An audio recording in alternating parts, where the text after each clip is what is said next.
The fluorescent lights of Mercy Hospital's ICU cast a sterile glow across the linoleum floors.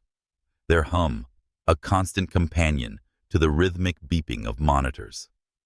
Ava Thompson, a 29-year-old Black American nurse, pushed through the double doors, her worn sneakers squeaking softly against the polished surface. Her dark curls were pulled into a practical bun, and her scrubs, slightly faded from countless washes, bore the emblem of Chicago's overburdened public hospital. Most nurses would be drained at the end of a 12-hour shift, but Ava carried a warmth that seemed to defy the cold, clinical environment.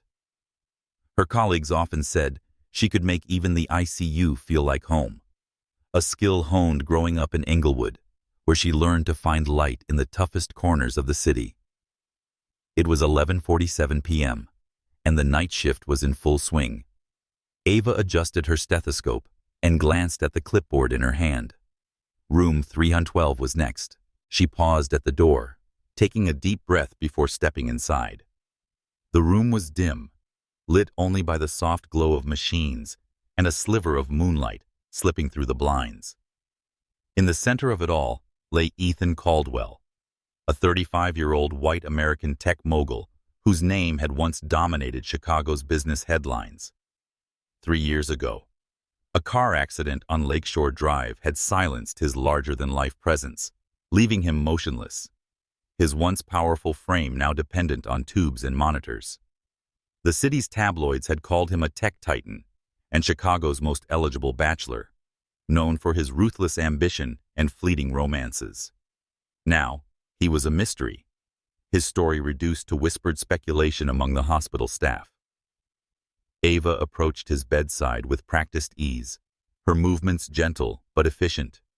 She checked the monitors, noting his stable vitals, and adjusted the blanket over his chest.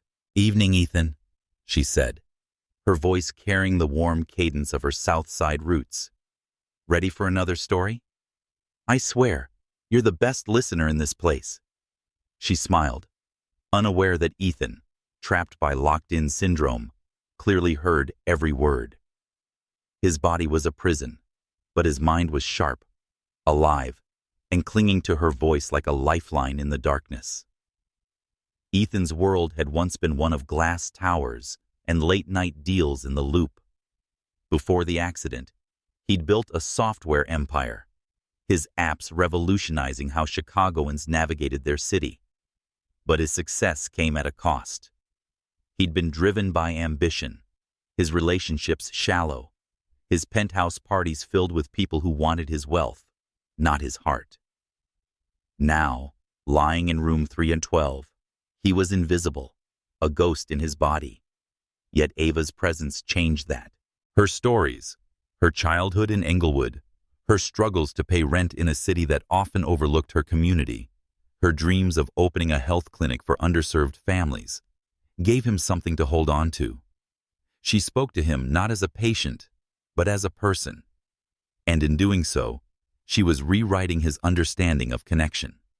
"So," Ava continued, settling into the chair beside his bed, "tonight's tale is about my cousin's barbecue in Bronzeville last weekend. Picture this: ribs sizzling, music blasting, and my uncle trying to dance like he's still 20. Spoiler alert, he's not." She chuckled, her laughter a soft melody in the sterile room. "I swear, Ethan, you'd have loved the chaos. You strike me as a guy who knew how to throw a party back in the day." She paused, adjusting his IV line with care. "What were you like, anyway? The papers made you sound like some untouchable king, but I bet you were just a guy who liked a good burger and a cold beer, right?" Ethan's mind raced. If he could move, he'd tell her she was half right. He'd loved the thrill of a deal closed over whiskey. But a burger and beer? That was a simplicity he'd never appreciated until now. Her words painted a Chicago he'd never known, a city of community cookouts, resilience in the face of systemic challenges, and people like Ava who fought for better despite the odds. He wanted to tell her about his regrets, the friends he'd pushed away, the family he'd neglected, the emptiness of his pre-accident life. But all he could do was listen, his heart aching with every story she shared. Ava leaned closer, her brown eyes catching the moonlight. "Ethan, sometimes I wonder if you're in there, dreaming. I hope you're dreaming of something good." She touched his hand gently, a gesture she'd done countless times, unaware that it sent a jolt through Ethan's silent nervous system. To her, it was routine. To him, it was a spark of humanity in a world of isolation. As she stood to leave, her sneakers squeaking toward the door, Ethan's mind screamed for her to stay. He was no longer the untouchable king she imagined. He was a man falling in love with a woman who saw him when no one else did. The ICU was quiet, save for the steady beep of Ethan Caldwell's heart monitor and the faint hum of Chicago's midnight traffic filtering through the window of room 312. Ava Thompson sat beside his bed, her clipboard resting on her lap, as she recounted her day with the ease of someone confiding in an old friend. Her voice, warm and laced with the cadence of the South Side, filled the sterile space with life. "So, Ethan," she said, adjusting his pillow with a gentle touch, "you won't believe what happened at the diner on 63rd Street today. This guy tried to pay for his coffee with a coupon from 1998. Can you imagine?" She laughed, a sound that cut through the room's cold isolation like sunlight. Empty in the silent prison of locked-in syndrome, Ethan absorbed every word.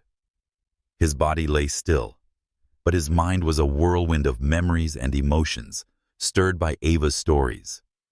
Her tales of everyday Chicago, bustling street markets, neighborhood spats, her cousin's failed attempt at a viral TikTok dance, starkly contrasted the life he'd once led. Before the accident that stole his mobility, Ethan had been a titan in the city's tech scene, his software company reshaping how Chicagoans navigated public transit and delivery apps. His penthouse in the Loop had been a revolving door for investors, models, and socialites, all drawn to his wealth and charisma. But those connections had been hollow, built on mutual ambition rather than trust. Now, as Ava spoke of her life in Englewood, he realized how much he'd missed by living in a world of glass and steel. Ava leaned back in her chair, her eyes scanning the monitors before returning to Ethan's face. "You know, I bet you were the life of the party back then," she mused, tucking a stray curl behind her ear. "All those fancy galas in the papers. You in a tux, probably charming everyone. But I'm curious if you ever just hung out. Did you grab a hot dog at Portillo's or watch the fireworks at Navy Pier?" She paused, as if expecting an answer she knew wouldn't come. Ethan's heart ached. He wanted to tell her that he hadn't. His life had been a blur of boardrooms and late-night deals, his evenings at exclusive clubs rather than neighborhood joints. Portillo's? He hadn't tasted their hot dogs since college, when he was a kid from Evanston with big dreams and no plan. In his mind, Ethan replayed a memory from 3 years ago, just weeks before the crash. He'd been at a rooftop bar in River North, surrounded by admirers toasting his latest app launch. The city sparkled below, but he'd felt empty, the champagne tasteless. He'd ignored a call from his sister, Emily, who'd been trying to reconnect after years of his neglect. He'd brushed off a friend's invite to a low-key barbecue, choosing a high-stakes meeting instead. That was Ethan Caldwell, always chasing the successive win, never pausing to savor the moment. Now, confined to this bed, he saw the cost of that life. Ava's stories of her family's resilience, her mother working double shifts as a bus driver, her brother saving for college despite the odds, made him long for the connections he'd dismissed. Ava stood to check Ethan's IV line, her movements precise yet tender. "My mom always says you gotta find joy in the small stuff," she said, her voice softening. "Like, last week, I found this perfect peach at the farmer's market in Hyde Park. Took me back to summers at my grandma's, eating fruit right off the tree." She smiled, her eyes distant with memory. I hope you're dreaming of something that sweet, Ethan. You deserve it. Her hand brushed his, a fleeting touch that sent a spark through his unresponsive nerves. To Ava, it was a routine gesture. To Ethan, it was a lifeline, pulling him from the abyss of his regrets. He wanted to tell her about the night he'd stood alone on his penthouse balcony, staring at Lake Michigan, wondering if his life amounted to anything beyond headlines. He wanted to confess how her stories of Englewood's grit, neighbors sharing meals during power outages, kids playing double dutch in the street, made him see Chicago anew. Ava's world was one of community, of fighting for the better in a city that often overlooked her neighborhood. Ethan, who'd once seen Chicago as a playground for his ambitions, now envied her rootedness, her ability to find meaning in the everyday. Her voice was rewriting his understanding of what mattered, and with every word, he felt himself falling deeper into a love he could neither express nor escape. As Ava gathered her things to leave, she glanced back at Ethan's still form. "Good night, my favorite listener," she said, her smile tinged with warmth. "Dream of those peaches, okay?" Her sneakers squeaked as she exited, leaving Ethan in the dim glow of the monitors. His mind screamed for her to stay, keep talking, and keep anchoring him to a world he'd forgotten how to live in. He was no longer the untouchable mogul of the loop. He was a man who'd lost everything, except the sound of Ava's voice, which was teaching him what it meant to be truly alive. The clock in Mercy Hospital's ICU ticked past 1 a.m., its faint glow casting shadows across the sterile walls of room 312. Ava Thompson sat in the familiar chair beside Ethan Caldwell's bed, the soft beeping of his monitors blending with the distant hum of Chicago's South Side nightlife. Her shift had been grueling. 2 new admissions, a family in tears, and a stack of paperwork that never seemed to shrink. But here, with Ethan, she found a quiet refuge. She set her clipboard aside, her hands smoothing the edge of his blanket as she began to speak. She said, "All right, Ethan," her voice warm with a hint of exhaustion. "Time for tonight's episode of Ava's Misadventures. Buckle up, because it's a wild one." Locked in his body's silent cage, Ethan clung to her words. His mind, sharp despite his immobility, drank in every syllable, every inflection of her Chicago accent. Ava's presence was a beacon in the darkness of his locked-in syndrome, a condition no one yet suspected. To the hospital staff, he was a patient in a vegetative state, but to Ava, he was a confidant, someone she spoke to with an unguarded honesty that made his heart ache. Her stories, woven from the fabric of her life, were transforming his understanding of the world he'd once ignored. Ava leaned forward, her elbows resting on her knees. "So, I went on this date last week at a jazz club in Bronzeville," she began, her eyes sparkling with the memory. "Thought it'd be all soulful vibes, you know, like something out of a movie. But this guy, Jamal, shows up in a suit 2 sizes too big and spends the whole night talking about his crypto investments." "Crypto, Ethan?" She laughed, shaking her head. "I'm here trying to enjoy the saxophone, and he's explaining blockchain like I'm his accountant." She paused, glancing at Ethan's still face, unaware that his mind was alight with amusement. If he could, he'd laugh, tell her she deserved better than a crypto bro in a bad suit. Her story shifted, her tone softening. "Truth is, I keep picking the wrong guys," she admitted, her fingers tracing the edge of her stethoscope. "I grew up watching my mom struggle after my dad left, working double shifts to keep us in our Englewood apartment. I told myself I'd find someone who'd show up, you know? Someone who'd see me, not just what I could do for them." She sighed, her gaze distant. "But I keep ending up with guys who think a date is a TED Talk. Maybe I'm too picky, Ethan. What do you think?" She smiled wryly, oblivious that Ethan was screaming inside, wanting to tell her she wasn't fussy. She was extraordinary.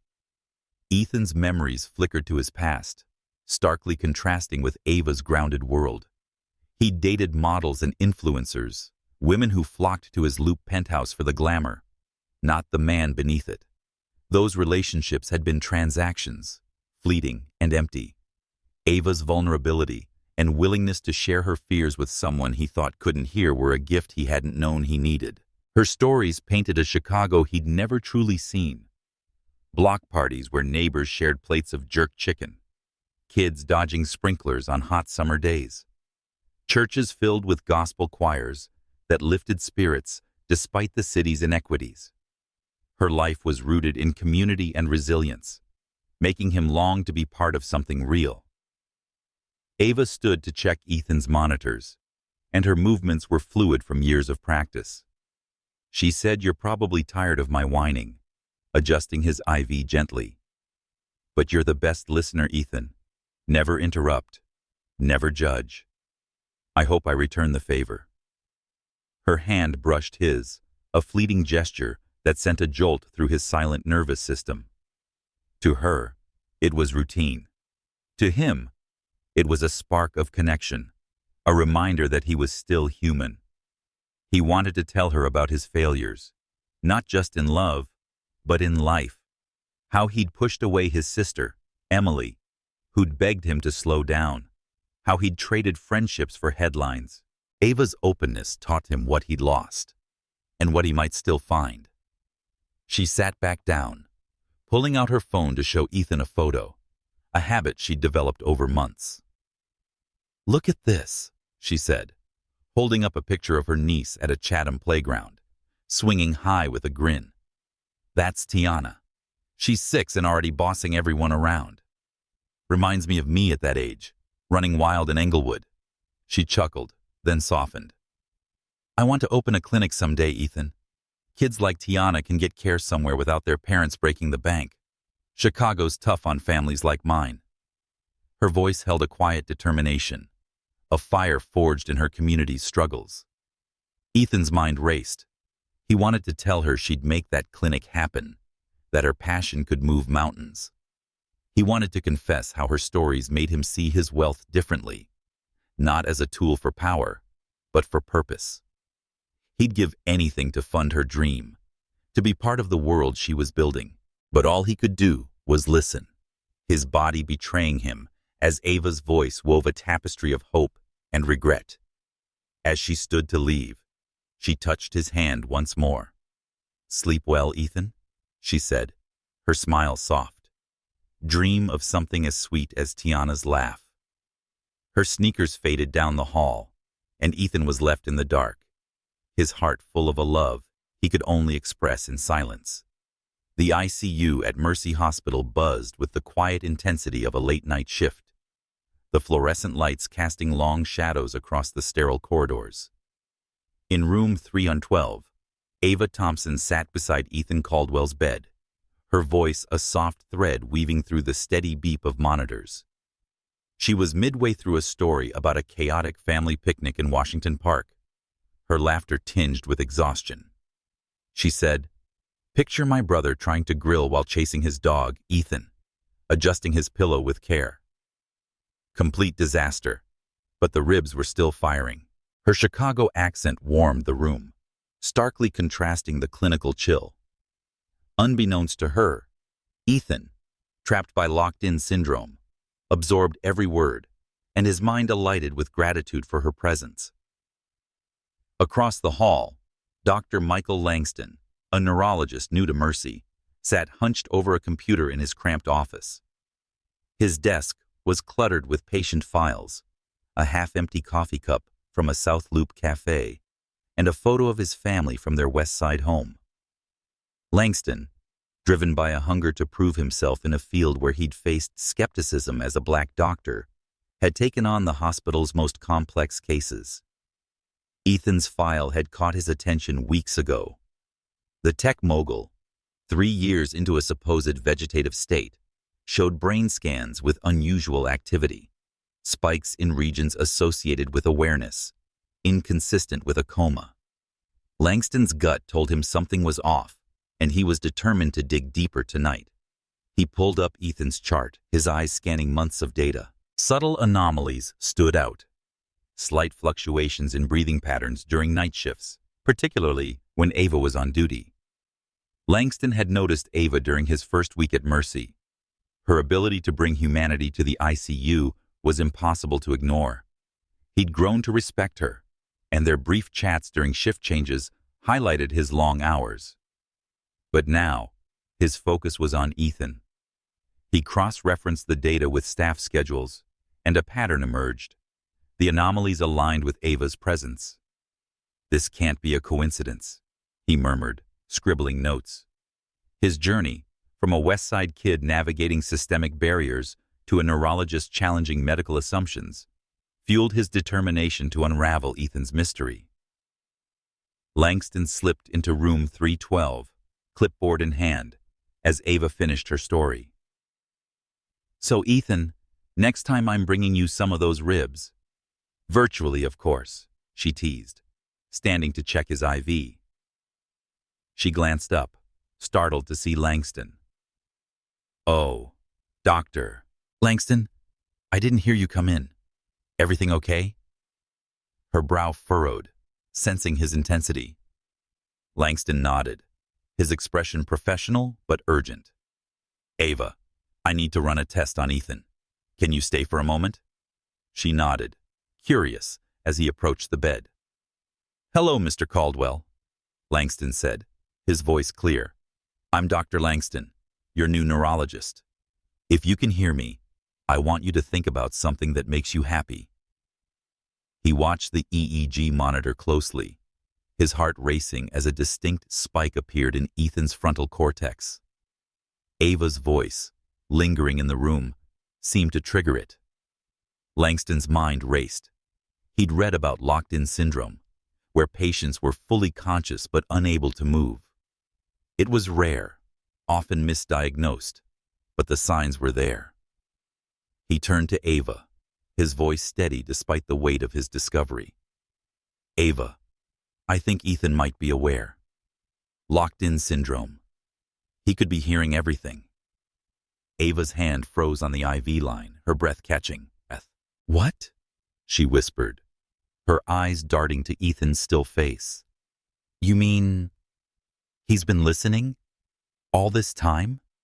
Her voice trembled, a mix of awe and dread.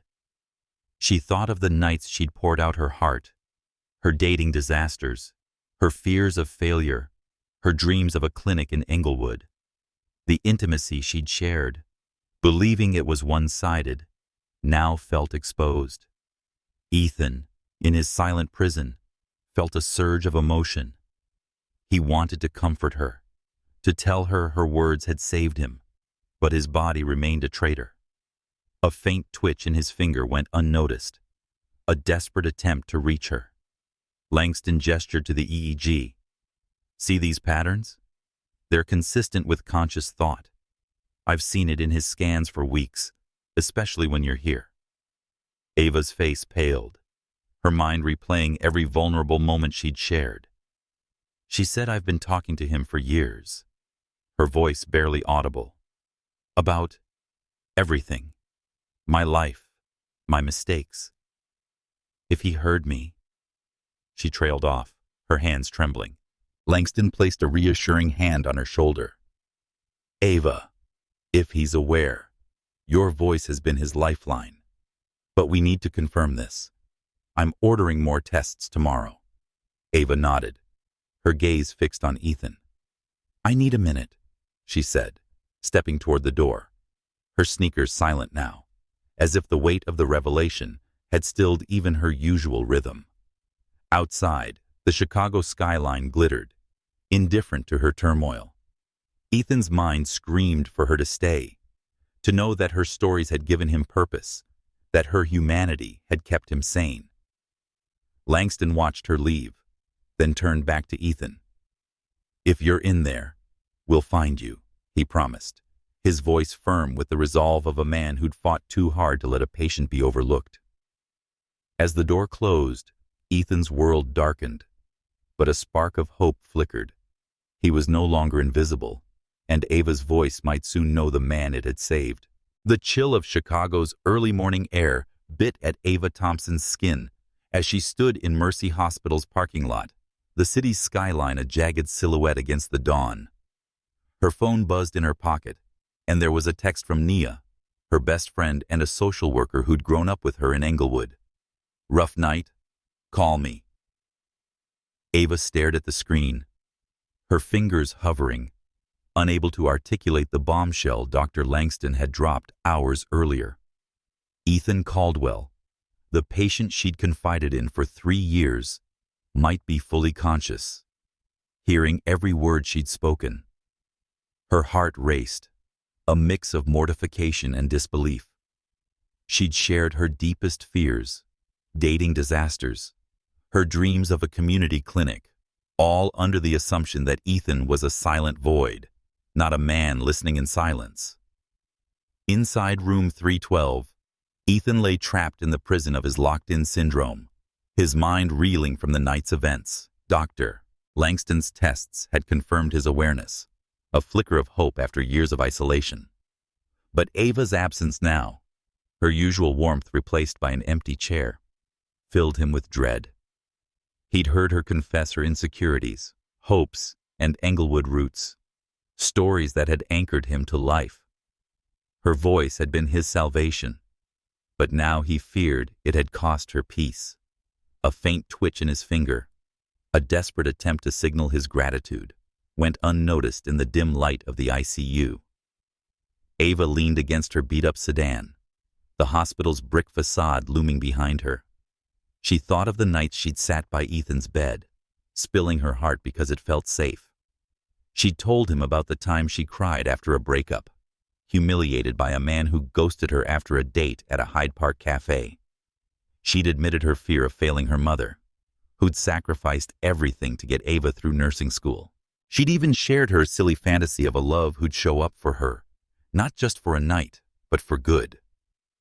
What did that mean for her, if Ethan had heard it all at every vulnerable moment? Had she crossed a line, treating a patient like a friend? The ethical weight of it pressed on her chest, a reminder of the thin line nurses walked in Chicago's underfunded hospitals, where emotional labor often blurred professional boundaries. Nia's text buzzed again. "You okay? I'm up." Ava typed back. "Complicated. I'll explain later." Nia, who'd navigated foster care before finding a family in Englewood, had always been Ava's rock, pushing her to chase dreams despite the city's challenges. Ava longed to call her, to unpack the chaos, but duty pulled her back inside. Her shift wasn't over, and Ethan, conscious or not, was still her patient. She took a deep breath, the cold air grounding her, and headed back to the ICU, her sneakers quieter now, as if the revelation had muted her usual rhythm. She passed Dr. Langston in the corridor, who was reviewing charts at the nurse's station. His tired eyes met hers, a shared understanding of the night's gravity. "Ava, are you good?" he asked, his West Side accent softening the question. She nodded, though her hands trembled. "Just processing.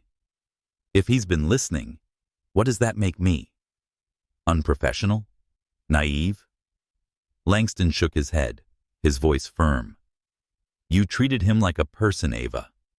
That's not a mistake. It might have kept him fighting." His words, rooted in his battles against medical skepticism, carried weight, but Ava's doubt lingered.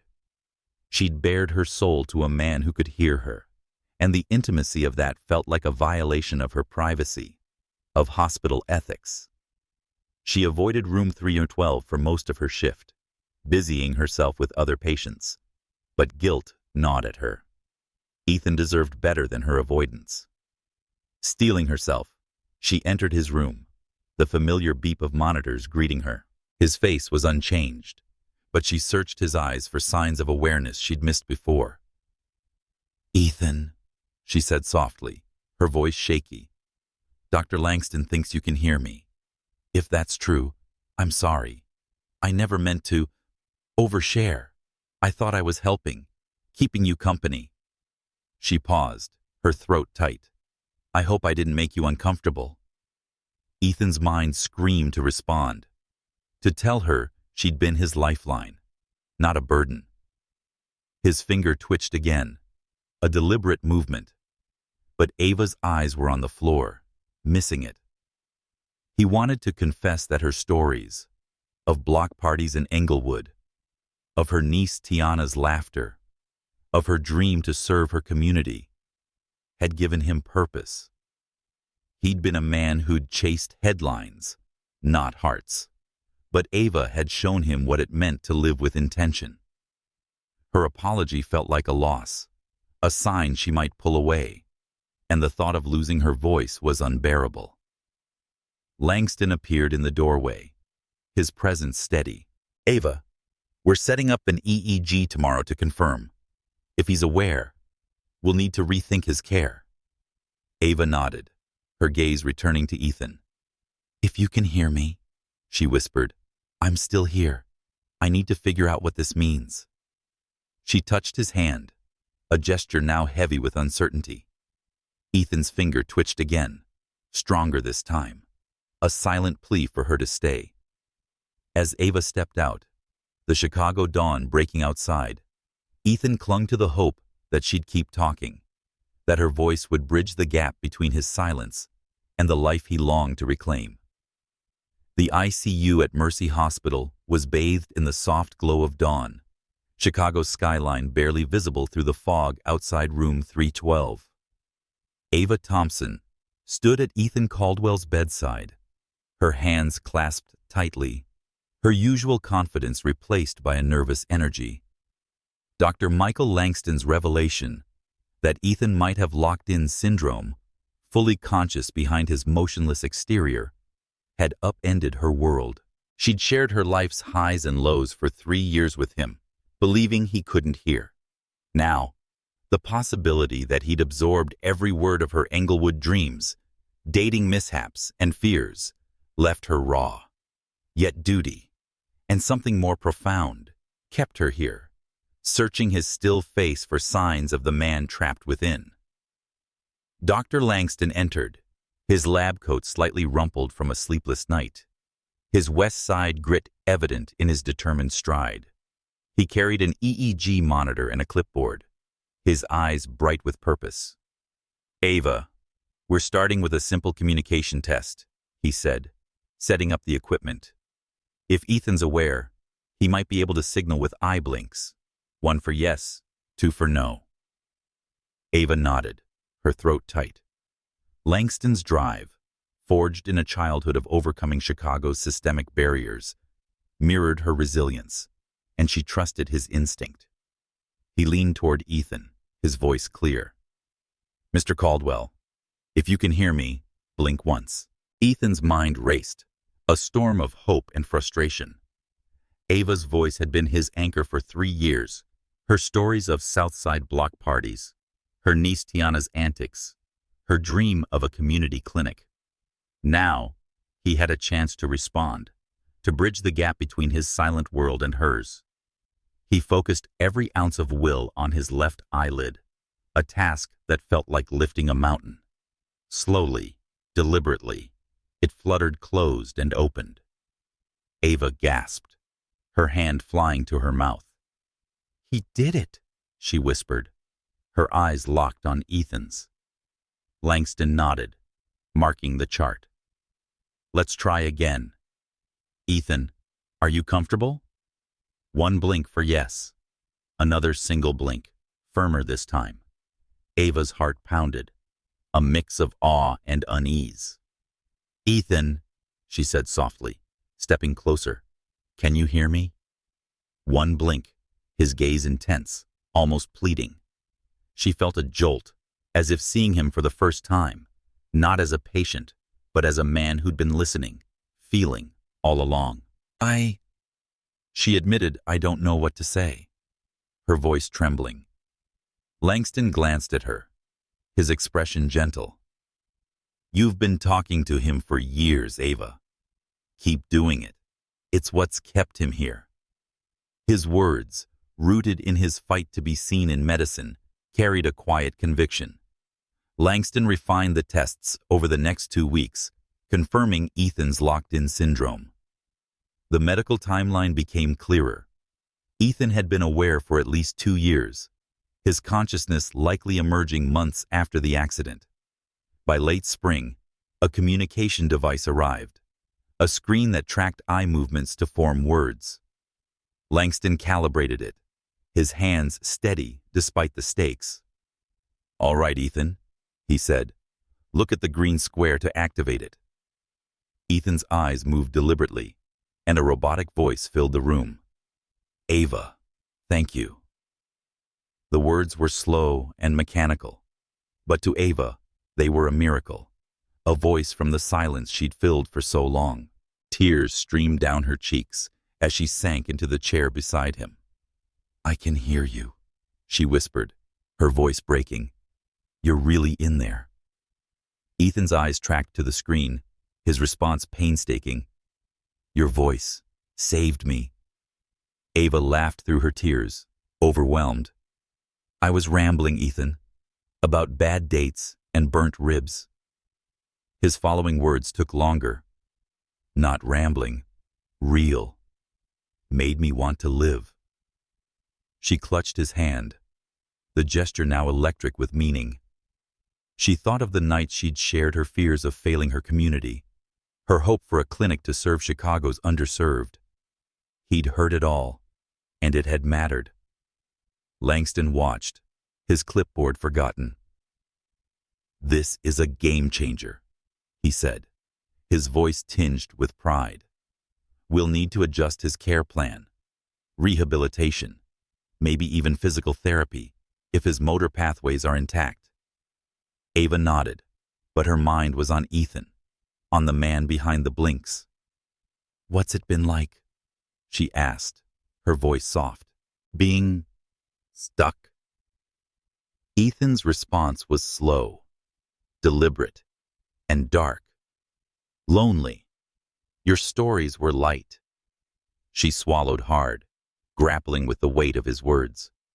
She'd been his lifeline, but now, knowing he felt her presence, their bond felt different, deeper, riskier, tinged with ethical questions she couldn't yet face.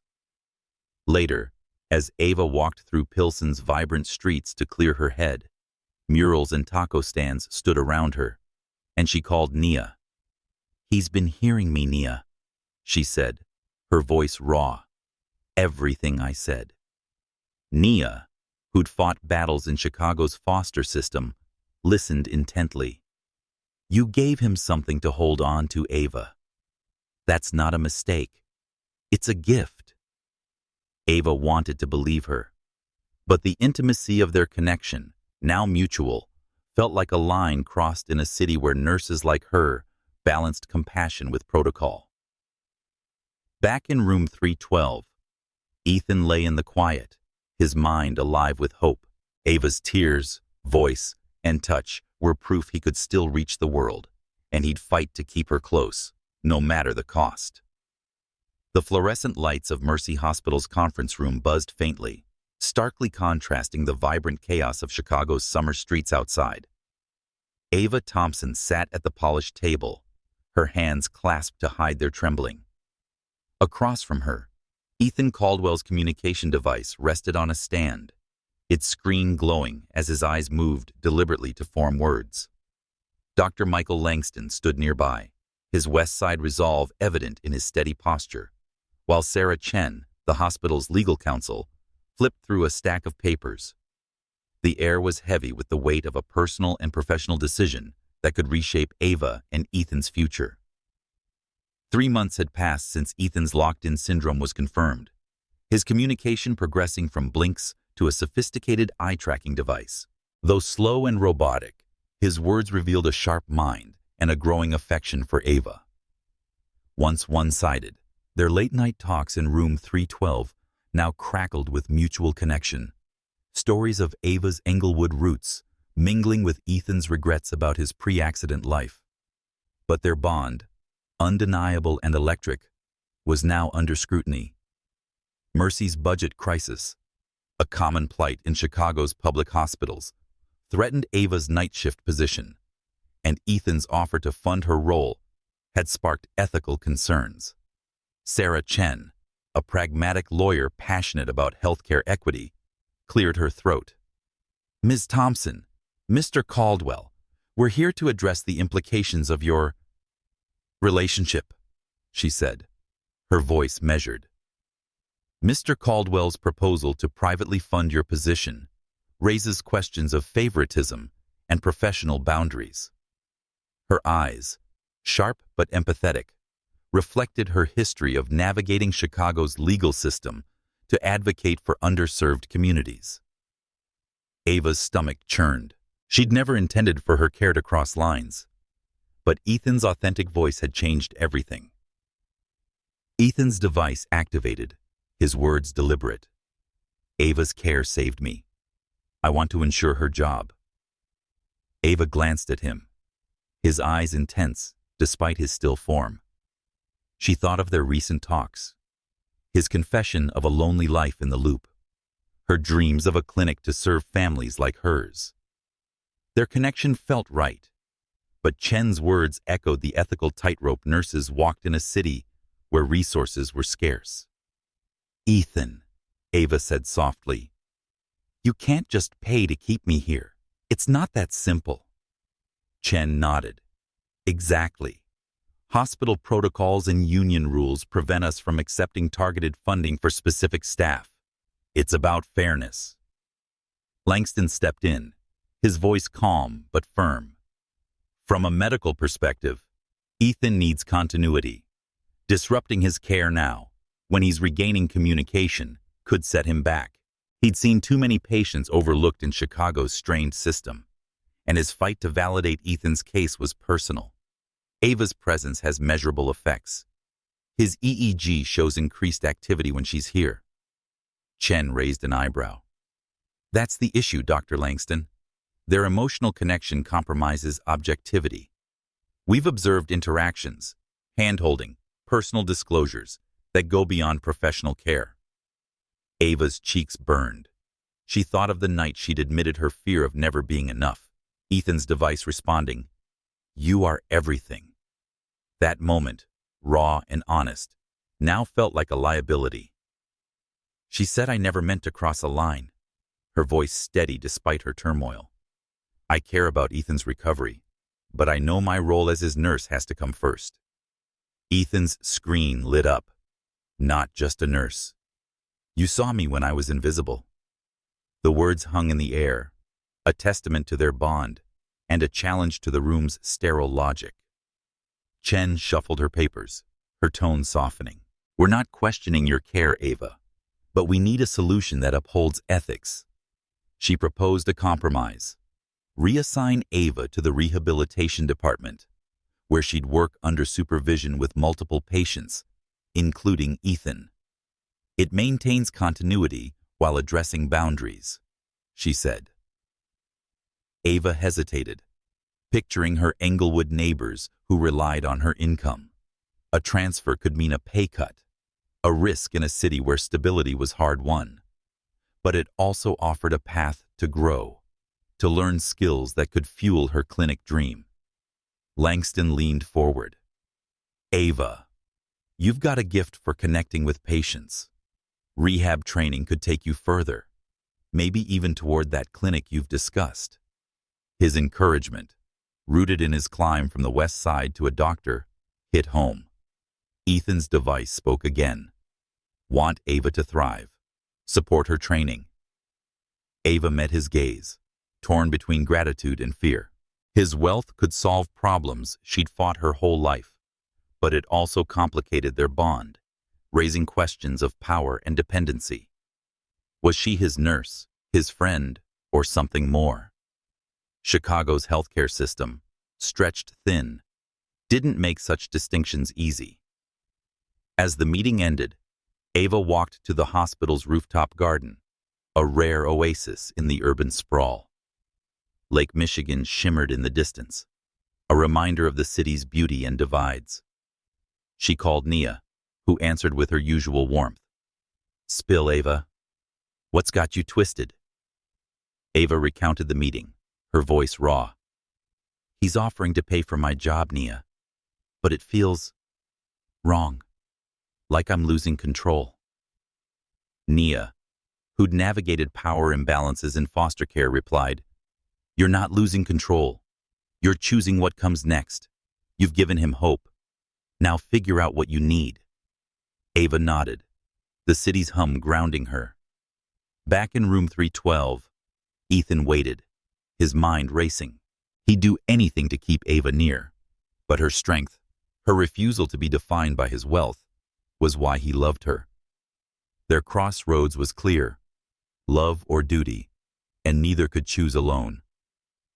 The dim glow of fairy lights draped across room 312 at Mercy Hospital softened the sterile edges of the ICU, transforming it into an intimate haven. A portable speaker played a soulful jazz tune from a Bronzeville playlist, the notes weaving through the steady beep of Ethan Caldwell's monitors. Ava Thompson stood by his bed, her heart racing as she took in the scene.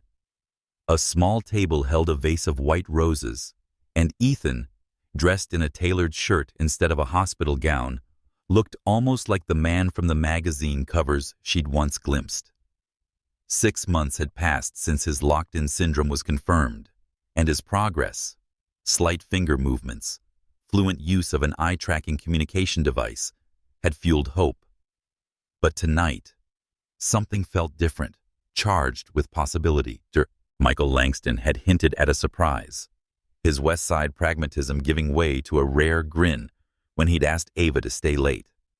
Nia, Ava's best friend and confidant, had been cryptic all week, dodging calls with a playful, "You'll see, girl." As Ava adjusted Ethan's pillow, her hands trembled with anticipation. "What's all this, Ethan?" she asked, her voice soft but curious. "You planning a party I don't know about?" Ethan's eyes moved to his device, the robotic voice steady. "Not a party. Something better." Ava's breath caught, her Englewood resilience tested by the intensity in his gaze.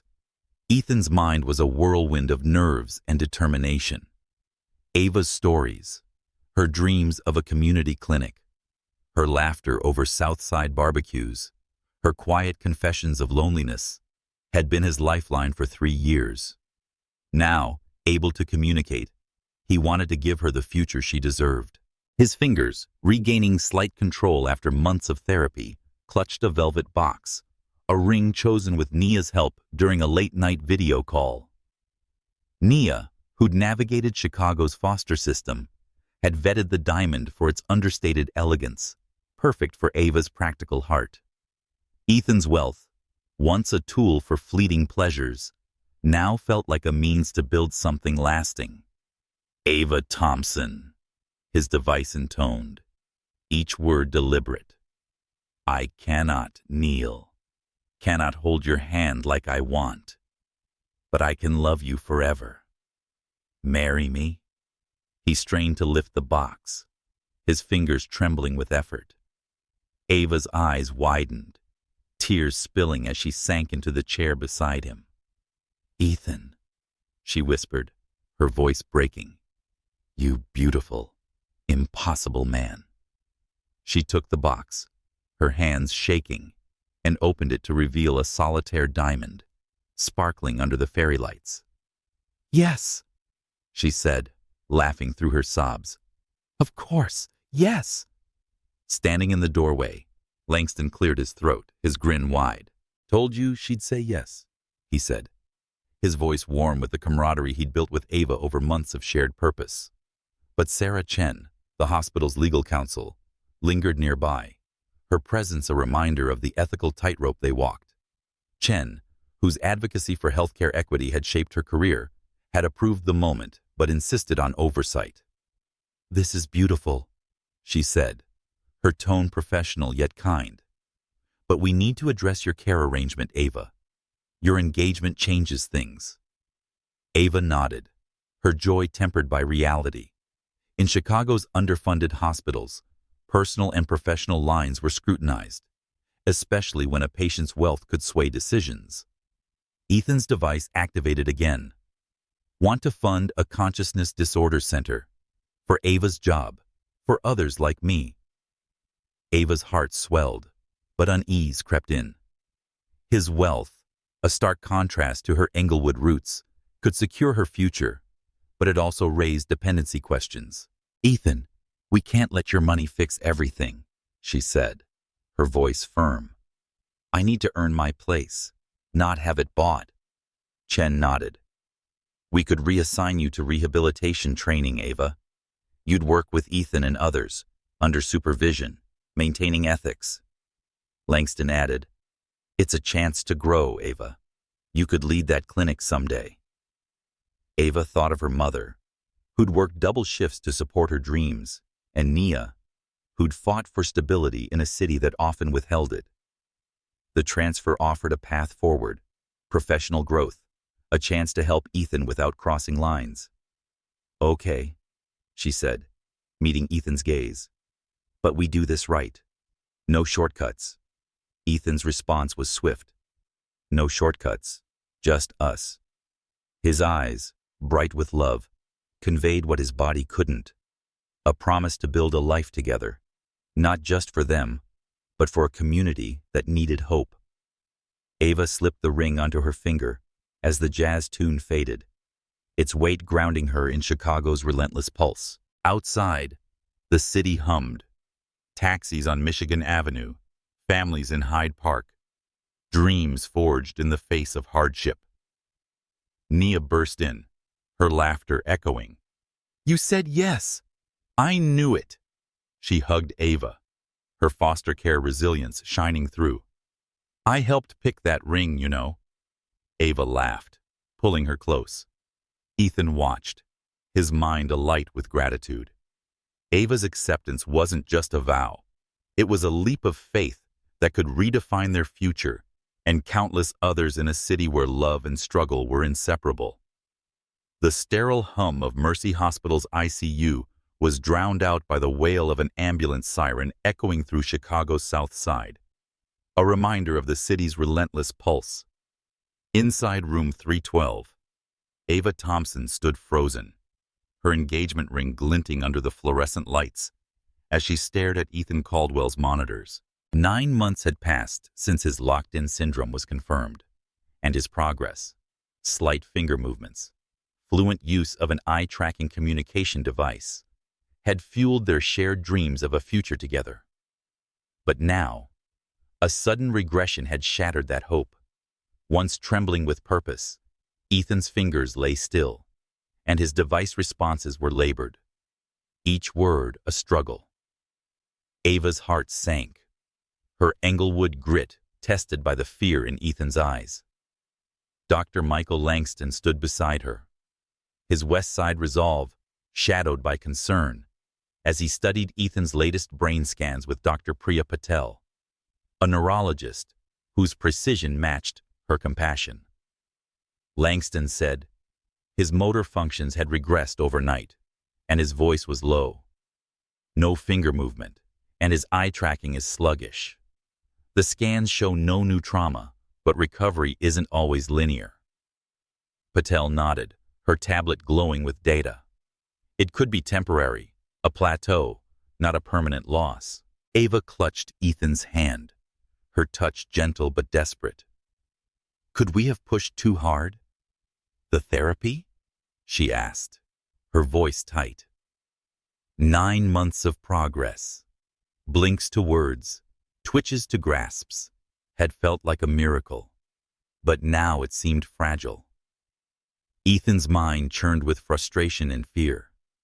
Ava's stories, her laughter over burnt ribs at Bronzeville barbecues, and her vision for a community clinic had kept him fighting.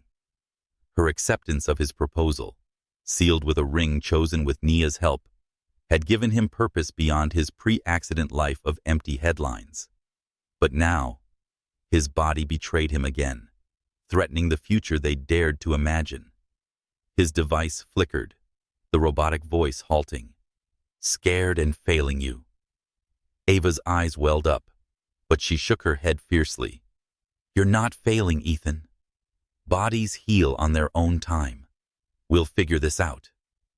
Langston stepped aside with Patel, their voices hushed.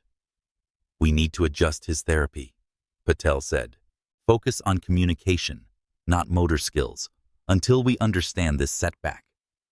Langston nodded, his battles in Chicago's healthcare system fueling his determination. He's responding to Ava's presence.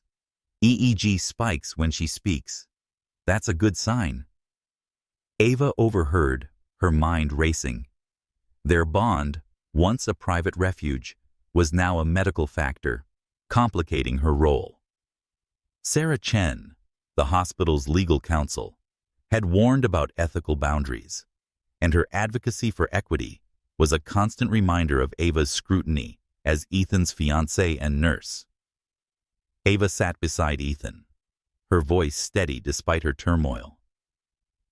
Remember that night I told you about my worst date? The guy who lectured me on crypto at a Pilsen taqueria? Ethan's eyes flickered, a hint of amusement. You said I deserved better. You were right, and you deserve better than this fear. His device responded slowly. What if this is it? No more progress? Ava leaned closer, her breath warm against his cheek.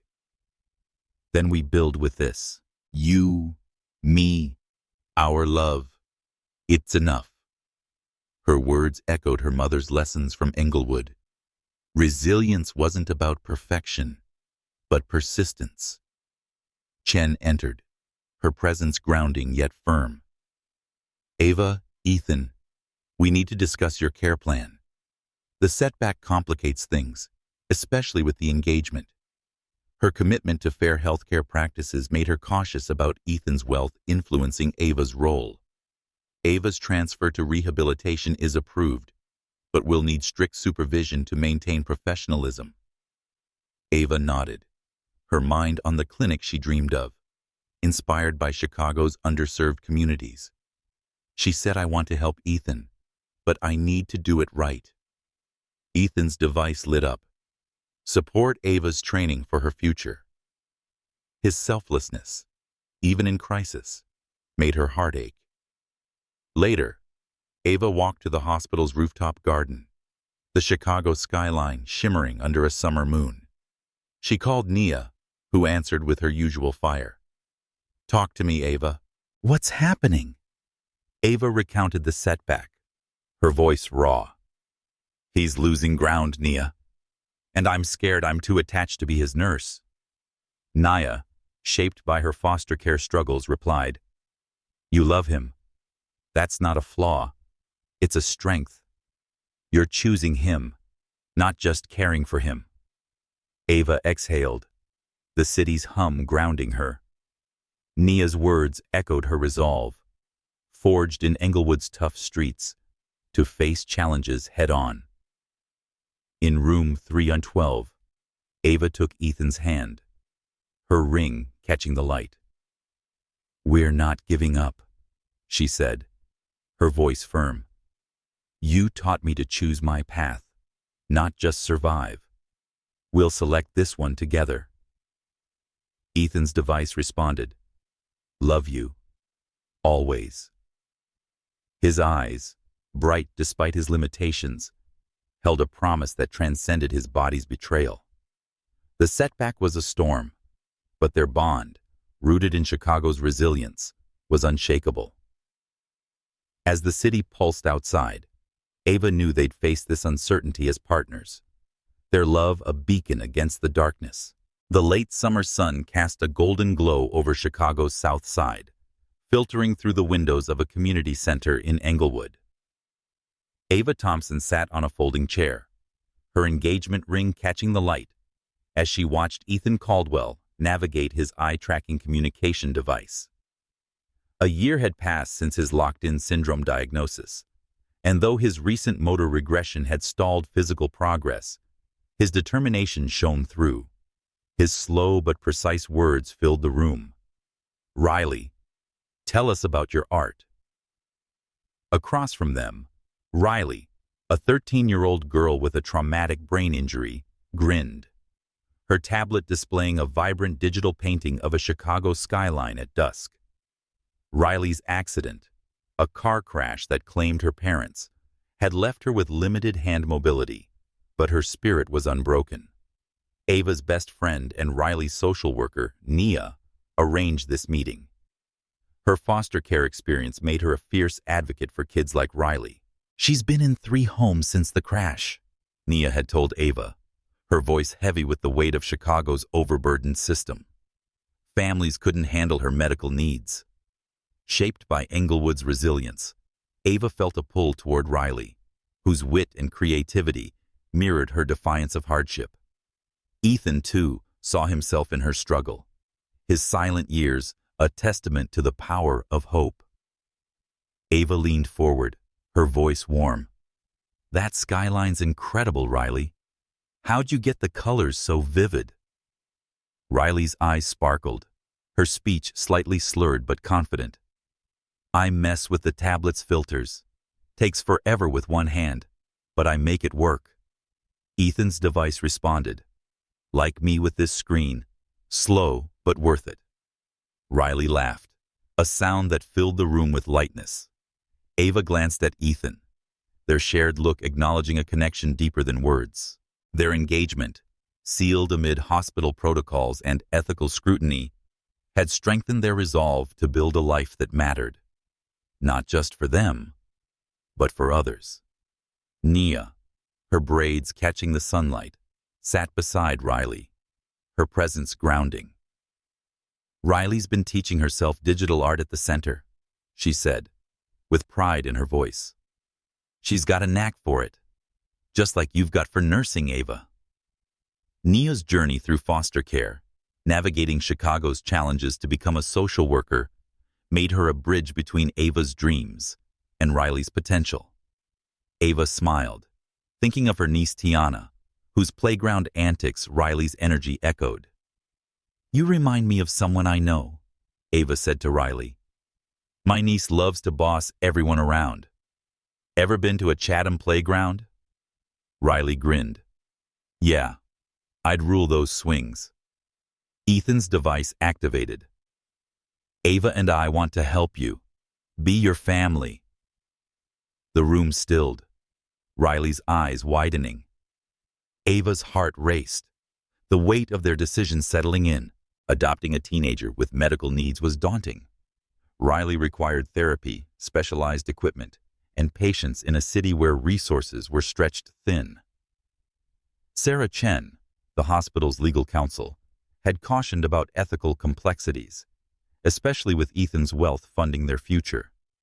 Her advocacy for equity meant ensuring Ava's role as a caregiver didn't blur into favoritism, a concern in Chicago's strained healthcare system. Riley looked between them, her voice hesitant. "Why me? I'm a lot of work." Ava reached for her hand, careful not to overwhelm. "Because we know what it's like to fight for a life that's not easy. Ethan's taught me that love means showing up, no matter what." Ethan's screen lit up. "You are not working. You are Riley. Funny, strong, like us." Tears pricked Riley's eyes, and Ava felt her resolve deepen, rooted in the community that had raised her. Englewood streets, where neighbors shared meals during hard times, had taught her that family wasn't just blood. It was choice. Nia nodded, her voice soft. "I've seen families crumble under less, but you two? You've got what Riley needs." She handed Ava a folder detailing Riley's medical and foster history, a roadmap of challenges and hope. Back at Mercy, Dr. Langston met them to discuss logistics, his West Side pragmatism tempered by optimism. "Riley's therapy aligns with Ethan's," he said. "You could integrate her care into the consciousness disorders center you're building." The center, Ethan's vision to support others like him, was taking shape, with Ava training in rehabilitation to lead its nursing program. As they left the center, Chicago's evening buzz, street vendors, kids on bikes, enveloped them. Ava pushed Ethan's wheelchair and Riley walked beside them, her tablet tucked under her arm. "Can I paint your garden?" Riley asked, her voice shy. Ava smiled, picturing their Hyde Park home, which will soon be renovated for accessibility. "Only if you teach me how," she replied. Ethan's device chimed. Deal. Family art night. Riley's laugh rang out, a sound that felt like home. The road ahead was uncertain. Medical challenges, ethical oversight, a city that demanded resilience. But Ava and Ethan's choice to embrace Riley was a leap toward a family forged in love, not limitation. The new chapel at Mercy Hospital glowed with candlelight, its stained glass windows reflecting Chicago's evening skyline. Ava Thompson stood at the altar, her simple ivory dress catching the flicker of flames, her engagement ring gleaming. The air hummed with a soulful rendition of "At Last" from a local Bronzeville quartet, a nod to the city's heart. In a tailored suit, Ethan Caldwell sat in his wheelchair, his eye-tracking communication device poised on a stand. A year and a half since his locked-in syndrome diagnosis, his motor regression had stabilized, allowing small facial movements and fluent device use. But his body remained limited. Yet his eyes, bright with love, spoke louder than any gesture. Riley, their foster daughter, sat in the front row, her tablet displaying a digital sketch of the chapel, a gift for the occasion. Nia, Ava's best friend and maid of honor, stood beside her, her braids adorned with tiny flowers, her foster care resilience shining in her proud smile.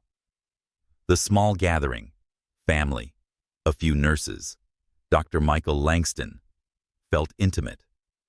A stark contrast to the media buzz outside, drawn by Ethan's vision for the Caldwell Center for Consciousness Disorders. The hospital's legal counsel, Sarah Chen, lingered at the back, ensuring ethical oversight. Her advocacy for healthcare equity had shaped the center's mission, but she remained vigilant about Ava's dual role as Ethan's nurse and now wife. Ava took a deep breath, her voice steady as she spoke her vows. "Ethan, you heard me when I thought no one could. When I doubted myself, you saw my dreams, my clinic, my hope for Chicago's families.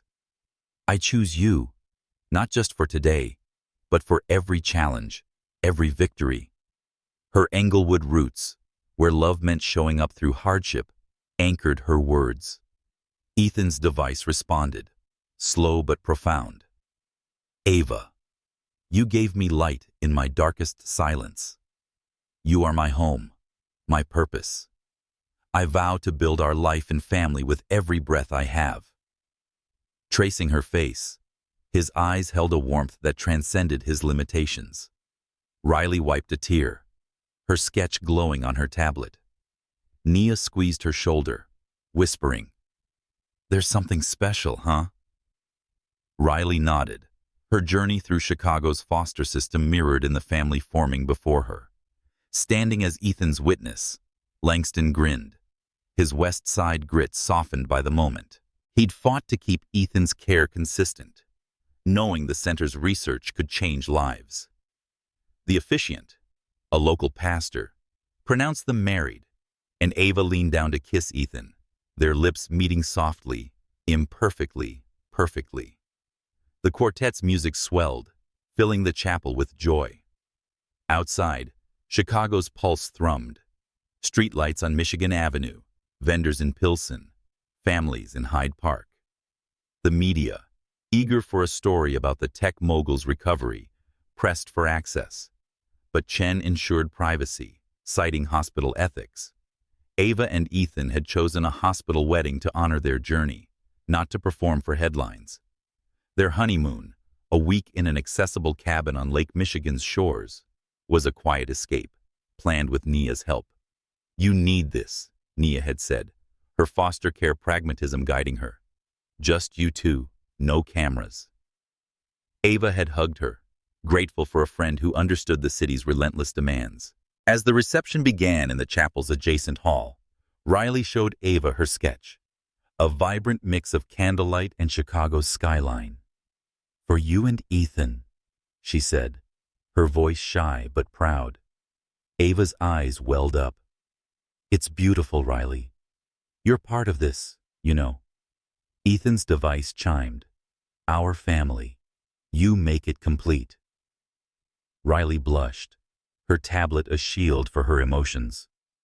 Her integration into their lives had been slow. Therapy sessions, art classes at the community center, quiet nights in their Hyde Park home. But her presence felt like a natural extension of their love. Langston approached, holding a glass of sparkling cider. "The center's groundbreaking is next month," he said, his voice warm. "Your story's inspiring research, Ava. Families are noticing." The center, funded by Ethan's wealth, aimed to support patients like him, with Ava's rehabilitation training shaping its nursing program. But Chen's oversight loomed, ensuring Ava's role remained professional. Chen had said, "We're monitoring your involvement. Her equity focus is unwavering. No favoritism, even with the center." Ava nodded, her dream of a clinic for Chicago's underserved now tied to a broader mission.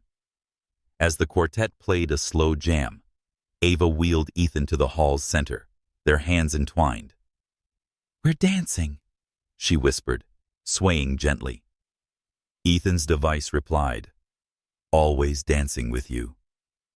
The moment, simple yet profound, was their defiance of limitation, rooted in a city where love and struggle intertwined.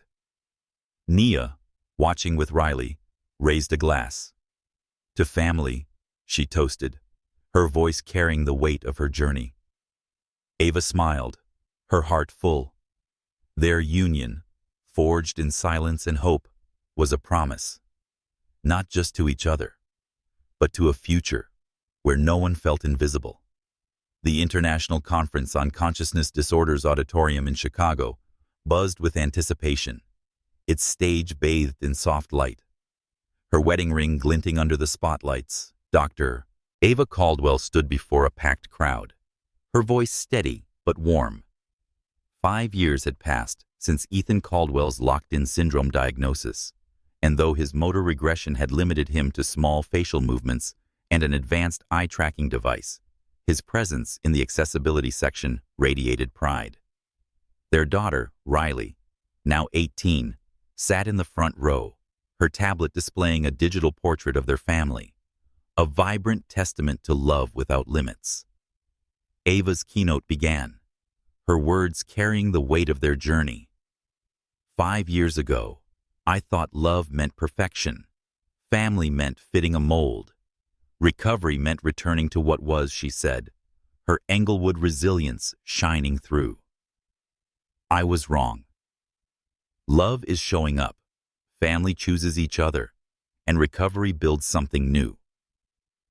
Now a beacon of hope, the Caldwell Center for Consciousness Disorders had transformed lives, with Ava heading its nursing program. Her methods, rooted in her talks with Ethan, had improved recovery outcomes by 40%, which drew murmurs from the crowd. Ethan watched, his device silent, but his eyes alive.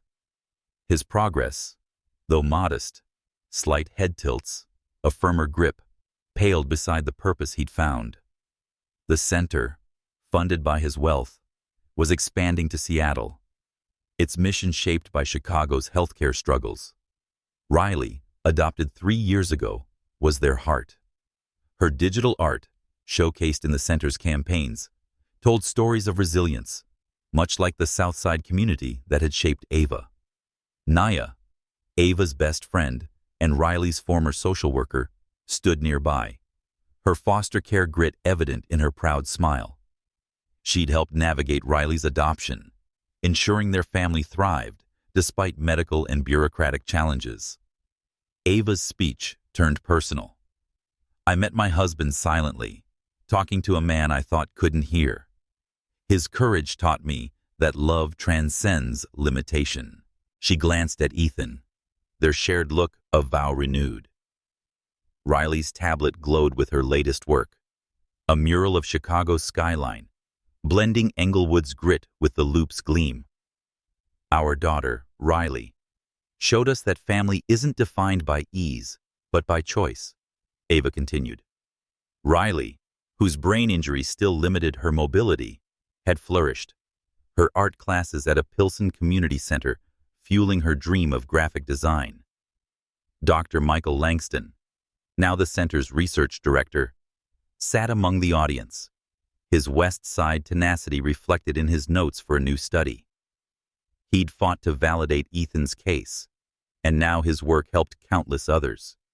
Sarah Chen, the hospital's legal counsel, was there, and her equity advocacy ensured that the center's programs served all communities. Her oversight had guided Ava's dual role as Ethan's wife and nurse, maintaining ethical boundaries in a city where wealth could skew fairness. The center's success is yours, Ava, Chen had said, her voice firm but warm. You've made Chicago a care model. The family's Hyde Park home, renovated for accessibility, was a sanctuary of art and music. Riley's paintings adorned the walls, and her one-handed piano melodies filled their evenings. Ava thought of their first night as a family, Riley shyly showing them her sketches, Ethan typing, "You're our artist." Those moments, forged in Chicago's vibrant chaos, had solidified their bond. The city's pulse, vendors on 63rd Street, jazz in Bronzeville, kids in Chatham, grounded their mission. The center's family support programs, inspired by Riley's needs, offered counseling and resources, easing the isolation Ava once felt in room 312. Ava's speech neared its close. We learned to love not despite challenges, but because of them. Every patient deserves to be seen, heard, and loved. The crowd applauded, families touched by consciousness disorders nodding in recognition. Ethan's device activated post-speech. "You are our voice, Ava." Riley rushed to hug her, her tablet forgotten. Nia joined, her laughter echoing. She said, "You're changing the world," and her foster care strength mirrors Ava's. Langston approached, grinning. "The Seattle team wants your input, Ethan. You're still leading this." Ethan typed, "We lead together." As they left the auditorium, Chicago's skyline sparkled, a testament to their journey. Their love, born in silence, had grown into a legacy through the center, Riley's art, and a family that defied convention. Ava pushed Ethan's wheelchair, Riley at her side, their laughter mingling with the city's hum. They'd faced setbacks, scrutiny, and the weight of Chicago's inequities. But their choice to love and build had created something extraordinary. "Ready to go home?" Ava asked, her voice soft. Ethan's device replied, "Always home with you."